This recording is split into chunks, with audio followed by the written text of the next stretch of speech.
सर्दी शुरू होते ही बार बार जुकाम, खांसी और कमजोरी हो तो आज ही जानिए इम्यूनिटी बढ़ाने के सबसे आसान तरीका। मैं डॉक्टर एस के चौरसिया आज मैं बताने जा रहा हूँ। हर दिन सुबह खाली पेट 1 गिलास गुनगुने पानी में 1 चम्मच शहद और आधा नींबू मिलाकर पिएं। साथ में 5 मिनट अनमोल विलोम यानी सूर्य नमस्कार करें। विटामिन सी वाले फल संतरा, आंवला और नींबू रोज लें।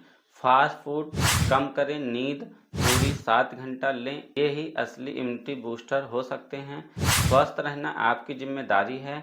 ऐसे ही टिप्स पाने के लिए चैनल को सब्सक्राइब करें और अगर वीडियो उपयोगी लगे तो लाइक शेयर करें। धन्यवाद।